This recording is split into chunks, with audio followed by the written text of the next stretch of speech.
kutokana na huyo fulani, kutokana na huo ukoo. Sasa unapopanuka ndio inakuwa ukoo, inakuwa familia fulani. Lakini bila kuzaliwa hakuna kitu cha namna hiyo. Sasa tunapozungumza habari ya kuzaliwa ama kuzungumza watoto wa Mungu, familia ya Mungu, kanisa la Mungu, tunazungumza ni watu ambao wamezaliwa kutokana na Mungu. Amen. Tumezaliwa kutokana na Mungu ndio tukawa familia. Na tumezaliwaje kutokana na Mungu? Tunazaliwa kupitia neno lake. Kufuma kuchewe cha kwalesa echile tulenga ukufyarwa chipya.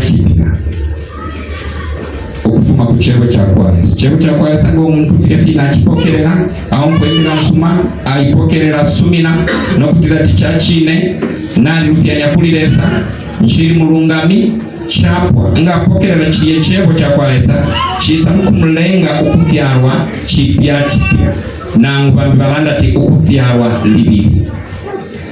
Kwa hiyo tunapoitwa tumezaliwa mara ya pili ni kutokana na lile neno tulilopokea ambalo linatufanya tulizaliwa kwa baba na mama, alafu tunazaliwa tena kupitia neno. Tunaitwa tumezaliwa mara ya pili. Amen. Amen. Ndio. Tuangalie maandiko machache kwa kujikumbusha. Tuangalie maandiko machache kwa kujikumbusha katika kitabu kile cha Yohana Yohana Mtakatifu. Hapo Biblia inasema, inatofautisha kidogo namna ya kuzaliwa kwetu. Yohana Mtakatifu sura ya kwanza mstari wa 12 hadi 13. Yohana Mtakatifu sura ya kwanza mstari wa 12. Maneno ya Mungu yanasema, bali wote waliompokea aliwapa uwezo wa kufanyika watoto wa Mungu, ndio wale waliaminio jina lake, waliozaliwa si kwa damu, wala si kwa mapenzi ya mwili, wala si kwa mapenzi ya mtu, bali kwa Mungu. Wala si kwa mapenzi ya mtu, bali kwa Mungu. Tuachirabelenga John chapter 1 verse 12. John chapter 1 verse 12. Tualamo na nakaili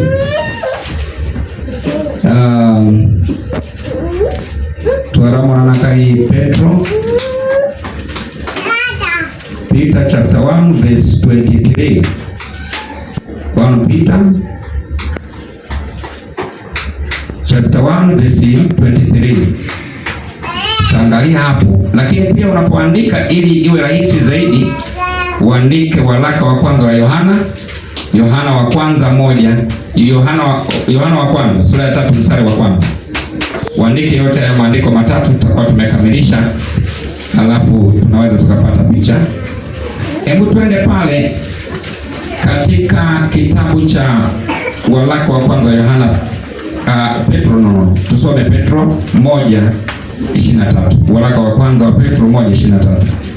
Waraka wa kwanza wa Petro 1:23. Kwa kuwa mmezaliwa mara ya pili, si kwa mbegu iharibikayo, bali kwa ile isiyoharibika, kwa neno la Mungu lenye uzima, lidumulo hata milele. Kwa hiyo tumezaliwa kwa mbegu isiyoharibika, kwa neno la Mungu linalodumu hata milele. Amen. Linalodumu hata milele. Kwa hiyo ndio mbegu. Neno la Mungu ni mbegu. Mwanadamu yeyote anayezaliwa anazaliwa kwa mbegu ambayo Mungu ameiweka automatically kwa mwanadamu. Sasa nasema si kwa mapenzi ya mwanadamu wala kwa ya mwili, bali kwa neno lake ambalo ndo limetumika kama mbegu. Hiyo mbegu isiyoharibika, hizi zingine zote huwa zinaharibika. Neno la Mungu linadumu hata milele, Biblia inazungumza. Na anasema kilichozaliwa kwa roho ni roho, na kilichozaliwa kwa mwili ni mwili. Na hivi vyote vinaishi. Katika kitabu kile nafikiri ni Yohana ngapi ile? Yohana Mtakatifu ni 3. Kuanzia mstari wa 6 pale tunaweza tukaangalia. Lazima kuzaliwe. Kama mtu anakataa kwamba hawezi kuwa born again, hawezi kuzaliwa teta vyarwe chipya kufyarwa libi ni nchiteti abe teta akumi okuba ni chechi Elulelanda ati ifwe bonse Tanzania, Zambia, Uganda, Botswana na vyaro byonse ulelande twabo mubili umo twaba chimo chine ufire wa vyaro chipya ngata wa vyaro chipya ni chitawa kumako mubili wa kwa Yesu Kristo kulingana na Bible efulelanda ero nakai ni chitawa ba family tetube family kama wali vyaro. Amen. Mwili yo family. Kwa hiyo inazungumza hivyo John chapter 3 verse 6. Maneno ya Mungu yanasema kilichozaliwa kwa mwili ni mwili na kilichozaliwa kwa roho ni roho. Ndio. Kilichozaliwa kwa mwili ni mwili na kilichozaliwa kwa roho ni roho. Na ukisoma hiyo sasa waraka wa Yohana tulioangalia hiyo 3 mstari wa kwanza inasema ni jinsi gani, ni upendo wa namna gani ambao Mungu alitupenda hata akatuita sisi watoto wake. Yaani kuitwa watoto wa Mungu tu ni upendeleo wa tofauti kabisa ambao Mungu ametupendelea akatuita sisi watoto wake, wala si malaika. Maandiko yanasema malaika hajawahi kuwaita watoto wa Mungu mahali popote. Anasema tazameni ni pendo la namna gani alilotupa Baba. Ni pendo la namna gani alilotupa Baba kwamba tuitwe wana wa Mungu, na ndivyo tulivyo. Kwamba tuitwe wana wa Mungu na ndivyo tulivyo. Hivyo twaba tibana wa kwalesa tapale hivyo winga tuite ishina na limbi kama wachinja vyata aba lichechi ya kwalesa aba bana wa kwalesa uyu mubili wa kwalesa hivyo twaba male mwefa ya reshi ninsha. Kwa hiyo hatuwezi kuitwa jina jingine, lakini ni lazima tujue kwamba ni upendo wa ajabu katika viumbe vyote. Viumbe vyote lesa panga pesonde na kumuru na panshi uko kuncheko tulempati kwa babemba na ngukumboko kwa babambi bala yokubala bashika kwa babambi bali kwa tension okobeka ai kwa viumbe vyabo kupanchi bandevyo baibelera ndati urulimi nama kufyonza yakafukama ayakumuru na panopanchi yakashuba na panchi palino isonde kwa bafimbi fika loko kunchi bati pali fyonsevyo baibelera ndati ifwe kafi eolesa alitusalile kuitwa bana wa Kristo.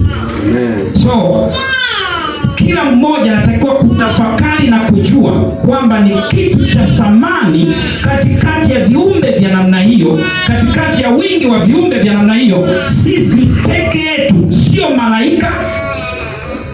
Yaani kuna viumbe vya ajabu ambavyo vinafanya kazi wakati mwingine kuliko sisi. Sisi ni dhaifu wakati mwingi sana, lakini Mungu hakusubutu kuviita kwa ni wana wa Mungu. Ni Yesu Kristo basi ndiye aliyepata sifa hiyo, na sisi sote ni wadogo zake na Yesu Kristo. Amen. Anaitwa ni kwa maana hii anaitwa mzaliwa wa kwanza ni Yesu, ndipo tukafuata sisi. Amen. Na hivyo sisi ni familia, tunaitwa wana wa Mungu na ni upendeleo wa kipekee. Na kwa namna hiyo sasa tunapokuwa tunaishi ni muhimu sana kufahamu kwamba si tu kwamba tunatakiwa kuishi kama ndugu, kama watu ambao tumeokoka. Ni vizuri tukafahamu kwamba sisi ni familia moja, watoto wa baba mmoja, waliotokana na damu moja, waliotokana na mbegu moja isiyoharibika inayodumu milele. Lakini si hilo tu. Jambo jingine tunatakiwa kufahamu nje ya kuwa familia ambayo ni mtu mmoja yuko pale, mwingine yuko pale, mwingine ni John, mwingine Eva, mwingine nani, mwingine Tupeliwe, si mwingine nani, mwingine hivyo kwa majina yetu na kwa nafsi zetu. Maandiko yanasema tumekwenda mbali zaidi, tumefanyika kuwa mwili mmoja. Sasa unaweza kaona Mungu alikuwa anakusudia uzito wa kiasi gani kutufanya sisi sisi tulio wengi tuwe mwili mmoja. Na kuna vitu nitakwambia kidogo hapa. Hebu tuangalie Romans chapter 12 verse 5. Tunaangalia verse ya 5 chapa pakutati tu konkani tuishi becho tule fwayo kumonapo bonse nomba instead ukuba familia hii India wa Tanzania ibili mu Zambia bambi bali mu Lusaka bambi bali mu Kabwe bambi bali mu Livingstone bati bonse kuliresa tule moneka twaba umubiri unga umo sa efe balesa mbirisha bonse batumwa kwalesa nefe bayishibo kutira ifwe bonse pamo mubiri unga umo. Roman chapter 12 verse 5. Verse moja kwa belenga hapo mwana. Kwa hapo kwenye hiyo Warumi 12 mstari wa 5. Vivyo hivyo na sisi tulio wengi tu mwili mmoja katika Kristo na viungo kila mmoja kwa mwenzake. Haleluya. Vivyo hivyo sisi tulio wengi, maandiko ya akili tulio wengi kwa mataifa mbalimbali, sisi tulio wengi ni mwili mmoja.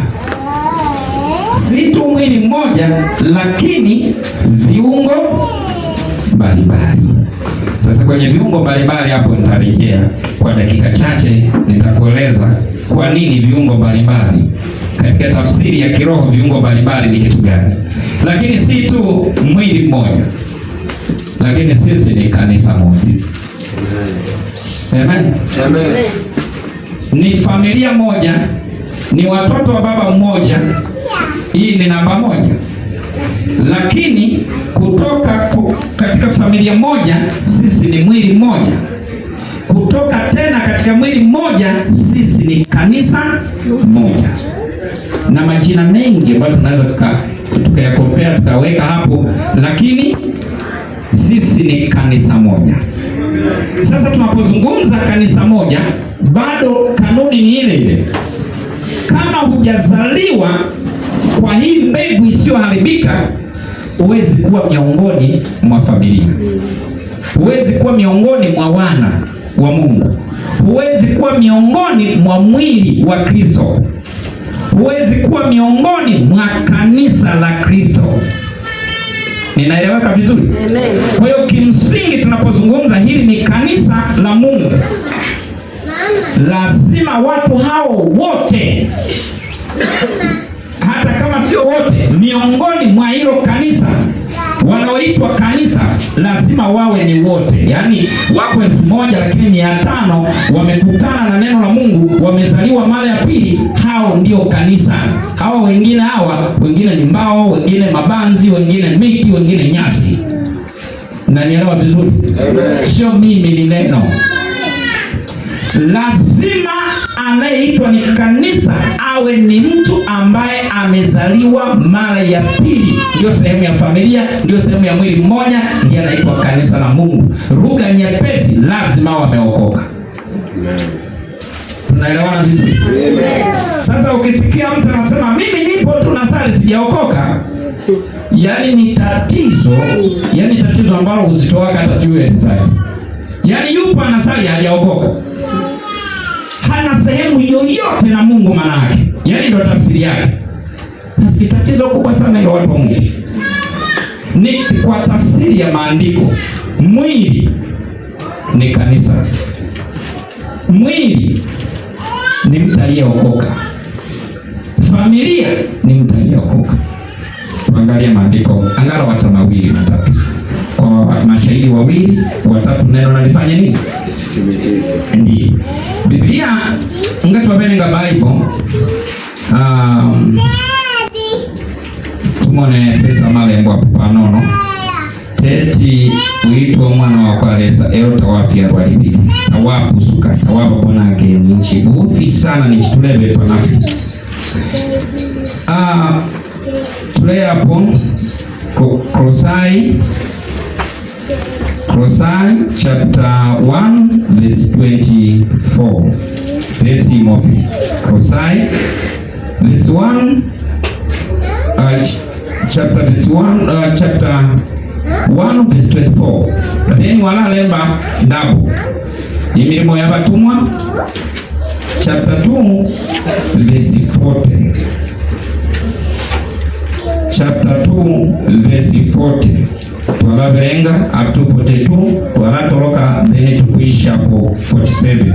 Tulefayo kumona iyo tuleranda ti church still more te tulanda tindiri church ya kwalesa ngabo abantu tabakusuka tabafya libiri ninchibufi sana ninchitulebe panafi hapo ninchsemu nepo ule you are wasting time tapale kulichita unapoteza tu muda huko hapo. Yaani lolote linalohusiana na Mungu halikuhusu. Kwa lugha nyingine, lazima mwili ni kanisa.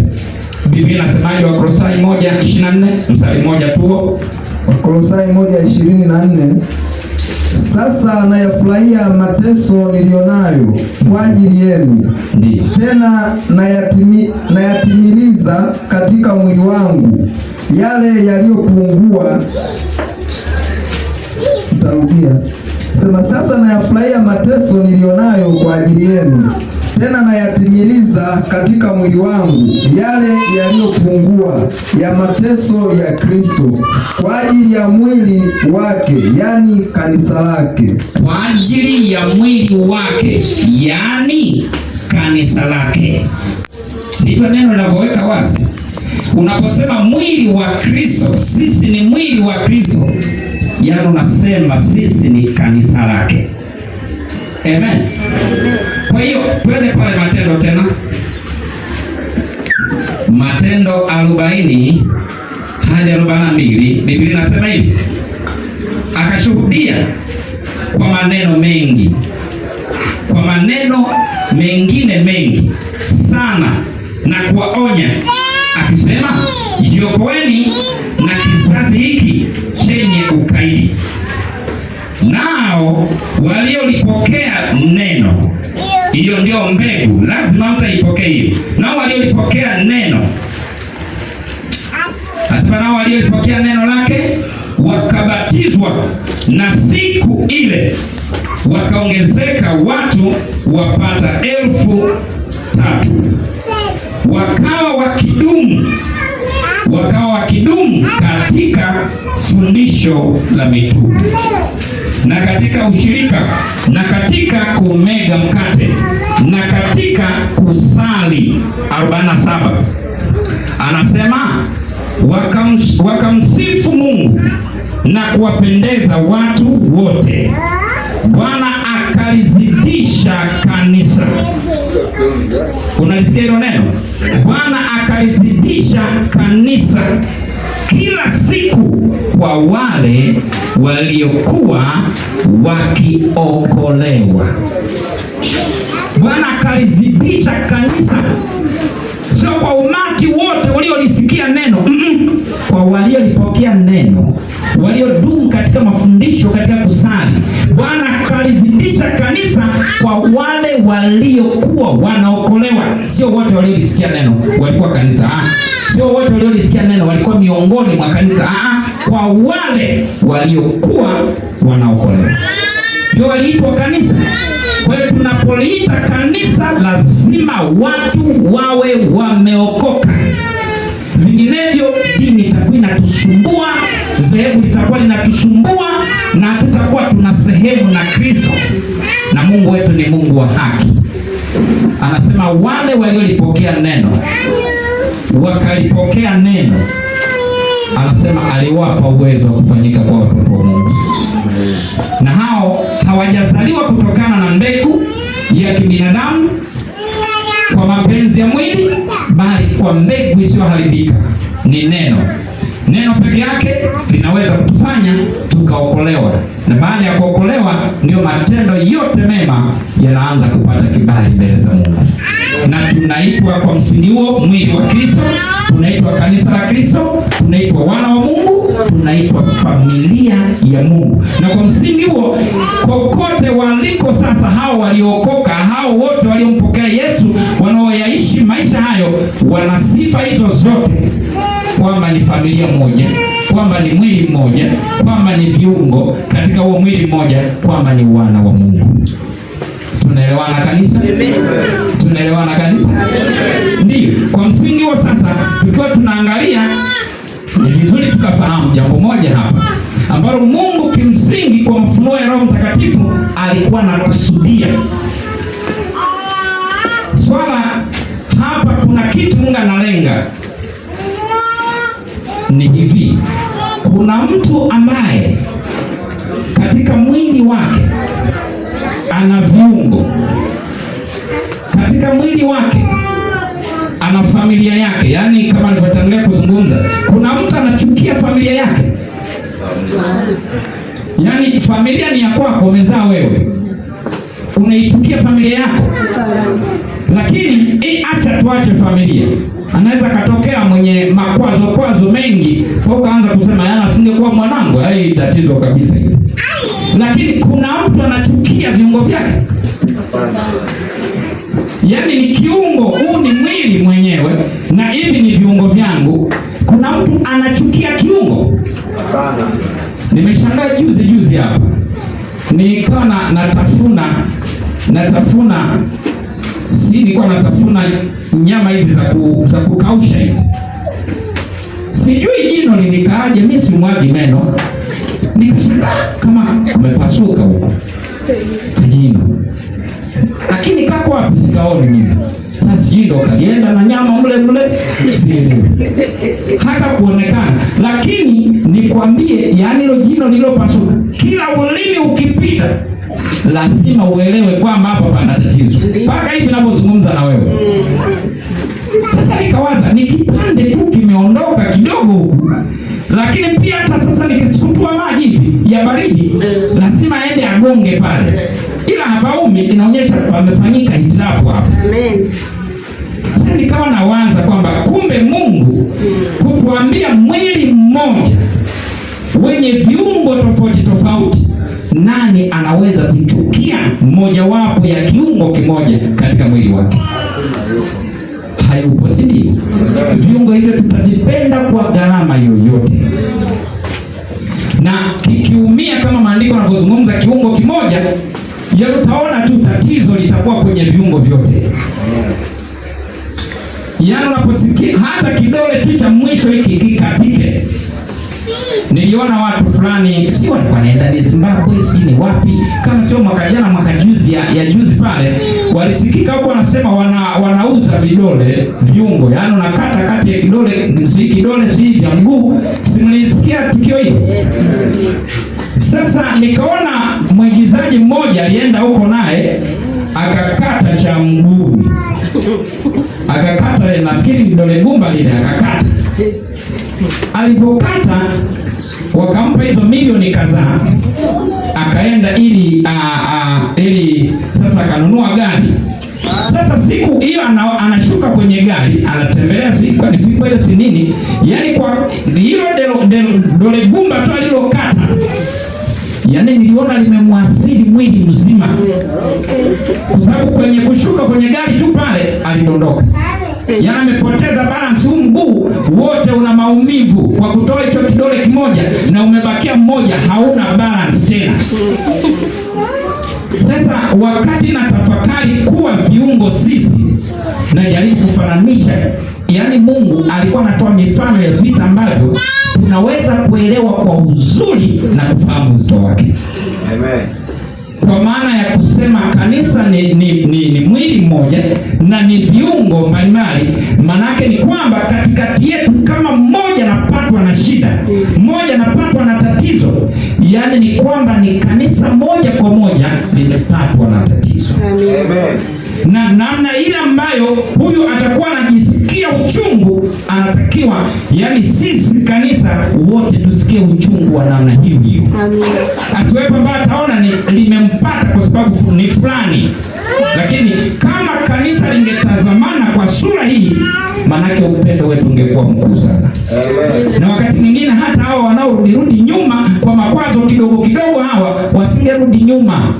Wanarudi nyuma kwa sababu akikushirikisha wewe unaanza kuponda kwamba yana hata mimi mwenyewe sikutegemea ningesikia maneno hayo kwa mchungaji. Mwenyewe yaani nashangaa. Sasa inategemea huyo anayetaka ponee kwako apate faraja afanye nini. Kwa uamuzi unaofuata atakwambia bana, yaani ngoja tu nikaangalie kwiki. Wapi hakuna makwazo, wanadamu ni wale wale. Yaani sisi wanadamu ni wale wale. Na maandiko yanasema, sikumbuki vizuri kama ni Waebrania 4 si ni Waebrania 5 hapo mstari wa 3, anasema makuhani Mungu aliwachukua miongoni mwa wanadamu. Makusudi ya kuwachukua miongoni mwa wanadamu ili kwa sababu wao wenyewe ni dhaifu kama watu wanaoongoza walivyo dhaifu, ili wachukuliane katika hali hiyo ya udhaifu, kwa sababu wote ni dhaifu. Anavyotubu mshirika na mchungaji atubu, maana naye ni dhaifu. Yaani anavyotubu mzee wa kanisa na shemasi na katibu na mshirika mwingine yeyote atatubu hivyo hivyo, ila kwa sababu makusudi ya Mungu na mapenzi ya Mungu lazima asimamishe mtu mmoja aitwe kiongozi. Sasa hawa watu wameangamia, hawa watu wamepotea wakati mwingine kwa sababu hatujui namna ya kuumia pamoja na aliyeumia, namna ya kujua kiungo kimoja kinapotoka madhara lazima yawepo. Kwa hiyo tunasapoti, tunaongeza chumvi. Yule namfahamu siku zote, ndivyo alivyo, ana matatizo. Hata likotoka ilitokea 1 2 3, 1 2 3, yaani wewe ndo unajaza sumu. Alafu huyu sasa anaona basi sifai. Na wakati mwingine nimeshuhudia watu namna hiyo, kwa sababu ameburuzwa huku. Mtu mmoja nikutana naye hapo anasema, nilikuwepo Katoliki, kanisa la Katoliki, nimesali huko, nikaona ni kama sasa kwa sababu ya kule kuwa watu wengi hawakumjali tena. Niko Kilimanjaro pale, nimekaa kwenye duka moja, huyo mtu anashuhudia, anasema nikaja kwenye makanisa ya walokole, kuja nako kwenye makanisa ya walokole hawakumuona. Alafu anakutana na mzee anasema, unashangaa wewe, wapo ambao ni viongozi kabisa pale, yaani hakuna naye waona, ndo unashtuka wewe. Sasa sikiliza majibu anayotoa yule mtu. Anasema baadaye sana alikuwa anauguza mtoto wake, mtoto akafariki. Mchungaji hana taarifa, wazee hawana taarifa, sijui kama alitoa taarifa hizo. Sasa ndo maana nalaumu hakuna aliyefika. Pamekaa na anauliza, uko wapi? Mbona siku hizi hatukuoni katika ibada? Sasa ikikaa hivi, yule kaka akasema, nimeona basi, yani hakuna kuendelea kusali. Naogopa sana mtu asiyejua maana ya kusali ni nini, asiyejua maana ya kumwabudu ni nini, mwisho wake ni nini, haelewi. Anajua tu aje azikwe vizuri. Sasa kama huku kuna magonjwa hawamuoni, watamzikaje vizuri? Anaahirisha. Tofauti na mtu anayejua kuabudu kwake, kusali kwake, maisha yake anaipambania mbingu. Ni tofauti. Huyu anaweza kahama hata dhehebu ya kaenda jingine, ukakuta na kata rufaa tu, hapa faya anaondoka, hapa faya anaondoka, anamtafuta Mungu, anaitafuta mbingu, harudi nyuma. Sasa kabla mtu hajafika hapo, unajua ni lazima uelewe. Mzaliwa wa kwanza kazi yake ilikuwa ni kuwapambania hawa wengine waione nini. Ndio maana akasema, wote msumbukao na kulemewa na mizigo, njooni kwangu niwapumzishe. Ni mzaliwa wa kwanza huyo, ametuachia sifa hiyo. Amesema, nimewaachia kielelezo, kama nilivyotembea na ninyi tembeeni, kama nilivyowapenda na ninyi pendaneni. Akatusisitiza kufanya hivyo. Sasa mzaliwa wa pili anavuruga mwenyewe, na anapiga na wengine ngwala. Mtu akidondoka chini na anafurahi. Tulisema hataweza, tulisema ni kijana huyo, tumpe tu muda mfupi. Mnaona sasa yako wapi? Ni mjamzito saizi, si hili. Yani sisi ndo tunasaidia kuua, yani badala ya kufunika kuhakikisha. Unajua kuna mtu kuna kuteleza, unajua lazima muelewe. Maandiko yanasema mwenye haki wangu aweza kuanguka hata mara 7. Amina. Inazungumza mara 7 kwa sababu ni ukamilifu wa Mungu. Mwenye haki anaweza kuanguka hata mara 7. Haijaishia hapo, ikasema akainuka tena. Si ndio? Yana kaanguka mara hizo zote 7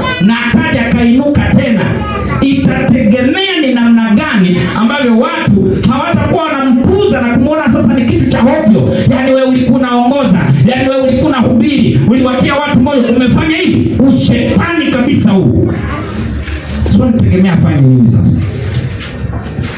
Mtume Yuda ana Yesu miaka 3.5, anaenda na muuza kwa vipande 30 vya fedha.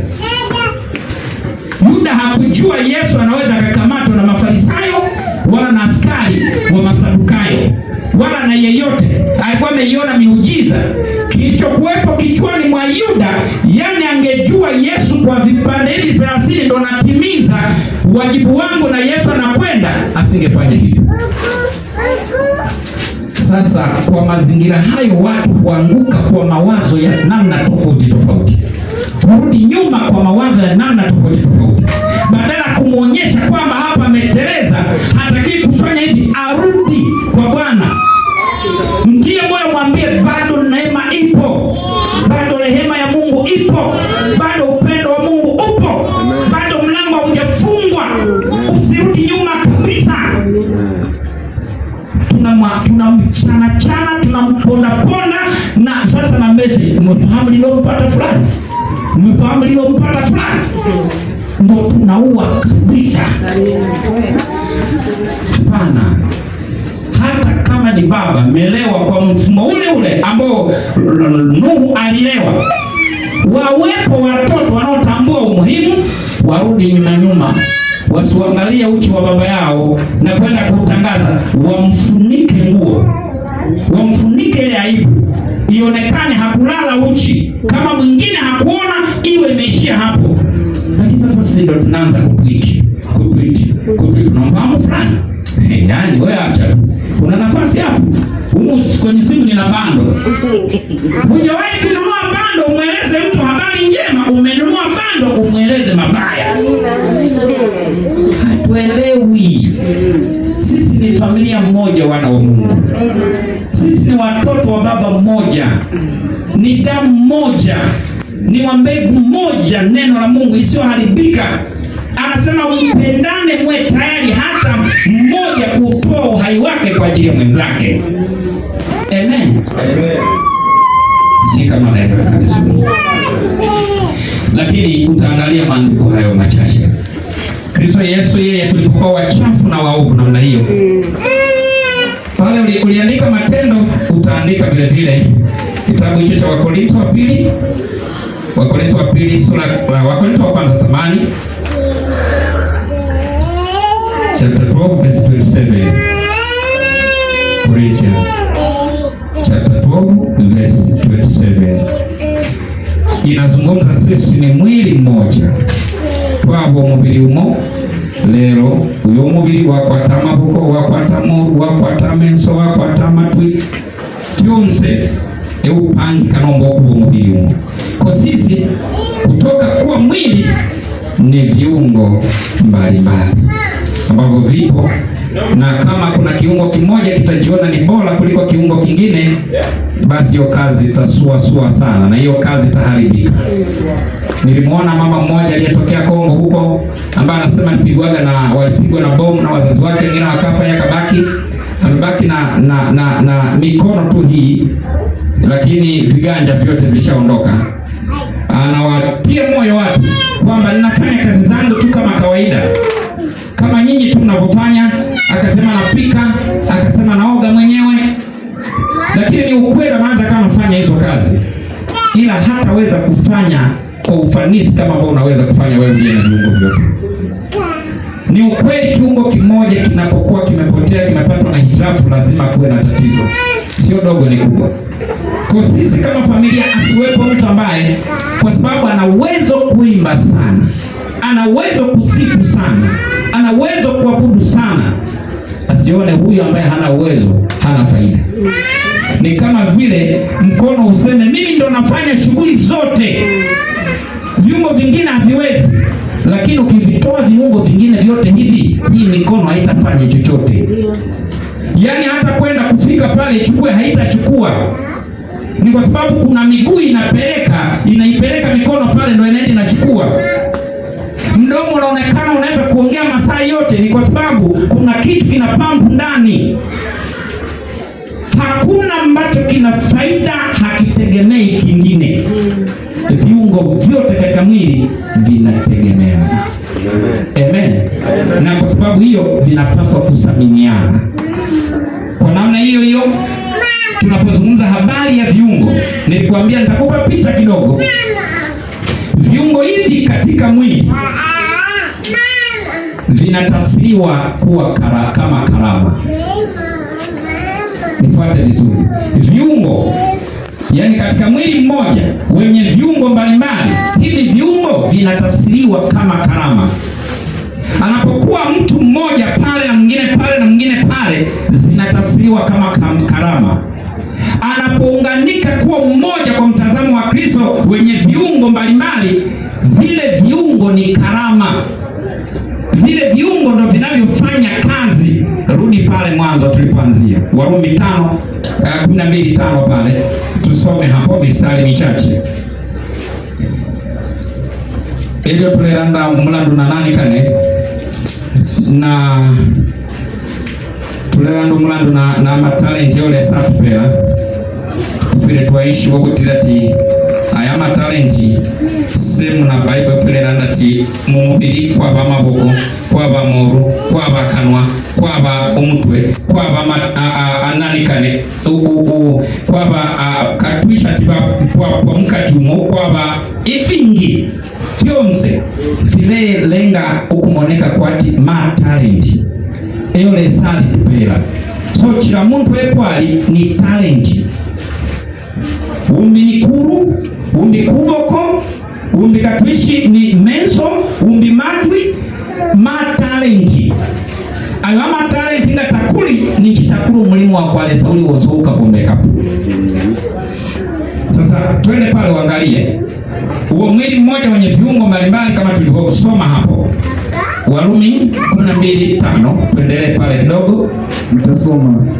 Vivyo hivyo na sisi tulio wengi tu mwili mmoja katika Kristo, na viungo kila mmoja kwa mwenzake. Subiri hapo ili uelewe hivyo viungo. Nimekwambia ndio huduma yenyewe, ndio karama yenyewe. Anasema sisi tulio wengi ni mwili mmoja na viungo, kila kiungo kwa nani? Kila kiungo kwa nani? Mfuate sana msomaji. Kila kiungo kwa mwenzake. Kwa nini iwe kwa mwenzake? Yaani kila kiungo kipo, tumekuwa viungo sisi kwa mwenzako, yaani ili kusaidiana, ili kuwezeshana, ili kufadhiliana. Yaani wewe hitaji lako litatuliwe na mimi, alafu tatizo langu litatuliwe na wewe. Kila mtu ni kiungo kwa mwenzake. Sasa sikiliza, hicho kiungo kinafanyaje? Shuka hiyo mistari sasa. Mstari wa 6. Basi kwa kuwa tuna karama zilizo mbalimbali. Sasa ndio inafafanuliwa sasa kwa kadri ya neema mliopewa. Ikiwa unabii, tutoe unabii kwa kadri ya imani. Ikiwa huduma, kuwemo katika huduma yetu. Ndiyo. Mwenye kufundisha katika kufundisha kwake. Tuende mpaka 8. Mwenye kuonya katika kuonya kwake. Ndiyo. Mwenye kukirimu kwa moyo mweupe. Mwenye kusimamia kwa bidii. Mwenye kurehemu kwa furaha. Ndiyo, mwenye kurehemu kwa furaha. Sasa kwa kuwa sisi ni viungo, kwa kuwa tumepewa karama, yaani kwa kuwa sisi ni karama mbalimbali za Mungu katika hivyo viungo. Sasa mwenye kutoa unabii, kama ni kiungo cha kutoa unabii, hicho kiungo kitoe unabii. Kama ni kiungo cha kusimamia, hicho kiungo kisimamie. Kama ni kiungo cha kuonya, hicho kiungo kionye. Zote karama hizi, vyote viungo hivi, utaona vinalenga kukamilisha kazi hii. Kukamilisha kazi hii nalo ni kuhakikisha kanisa la Kristo linakuwa halina doa wala waa. Bahati mbaya sana sasa, hiki kiungo kikisimama kwenye kuonya, kikisimama kwenye kuongoza, kikisimama kwenye kufundisha, tunaona kama tunafanya kazi ya kwetu. Ndio tatizo. Lakini kila kiungo kwa mwenzake. Unapoonya kuna mahali hapajakaa vizuri. Unaposimama kunyonya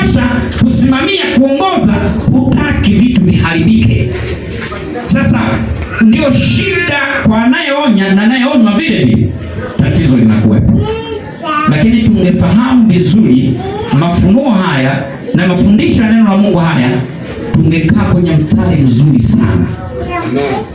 Mwenye kurehemu afanye hivyo kwa huruma, mwenye kutoa afanye hivyo, mwenye kukarimu afanye hivyo, mwenye kupatanisha afanye hivyo. Karama zote hizo zinazungumza ni karama za masaidiano. Hivyo viungo vyote ni viungo vya masaidiano. Hiki kisaidie huyu, huyu asaidie huyu, yule asaidie yule, ili kanisa la Mungu lijengwe, litembee kama familia moja.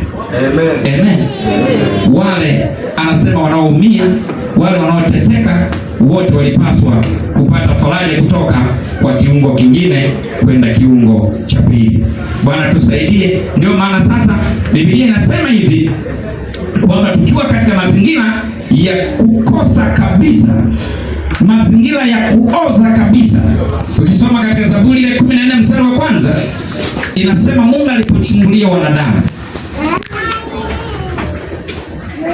Mungu alipochungulia wanadamu, Psalms chapter 14 verse 1, tapali na ngumo uwa chishinka uwa leto ntunganya kumfuaya lesa kutatea kufire kwa lese kwamba nichi na monekele obvious kwamba lesa uwa tubumbile takwali na ngumo uwa leto ntunganya pali lesa bonse bali abaona ika bonse bale nunka pachiso cha kwa lesa bali ababola tabale moneka bwino bali chiaba alubembu bali yoyine nchita leseri aleba monefo abantu bebabumbire bali kupa ichipa bali palene na lesa Bible ile landa ti akupene polesa no mbaishe umforuse ali bomfiro umse nogotira tinomba hapa nala mtuma mwana wange kuya bapuzusha kuya bafunya omo mukununka murube mburo besoku baba basangu. Sasa lazima tufahamu hivyo, katika uchafu mwingi huo na katika uharibifu huo, ndio Mungu anasema hapo kwenye hao wachafu ambao hawana sifa kabisa ya kuitwa wanangu, ndio sasa namtuma mwanangu akafe kwa ajili ya watu hao. Utaona hiyo Zaburi 14 mstari wa kwanza.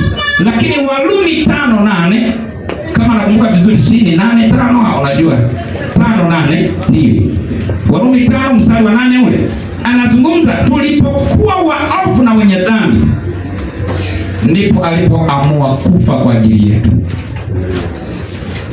Ndiye akaenda pale msalabani akamwaga damu kwa watu wachafu kabisa, kwa watu wenye dhambi. Abaile mukumtanika palia parupando kumtanika batisiumo aliparupanda palia ali soserati mweleza melele ni tabeshi befe walichi msamaha toka huku chini mpaka pale kwenye mateso unatamkwa, wasamehe hawajui walitendalo. Ni kwa sababu hiyo Yesu anasema, hakusema ngatwapanga amamira kosana ili abantu bakeshi bati tuli bana bakwalesa amamira kotekwalesa kyekweka amamira ko yapangwa tule mfano bana bakwalesa. Miujiza haifanyiki tu kwa Mungu. Kuna watu hawana Mungu na hawajawahi kuwa na Mungu, lakini wanafanya miujiza, wanapokea miujiza, wanaiona miujiza kwenye maisha yao yote. Mimi nakwambia ukweli, ni kwa sababu hiyo Mungu hakusema ili watu wafahamu sisi ni wana wa Mungu, ili watu wafahamu sisi ni watakatifu wa Mungu, ni kufanya miujiza, tufufue wafu, viziwi wafunguliwe, viwete watembee.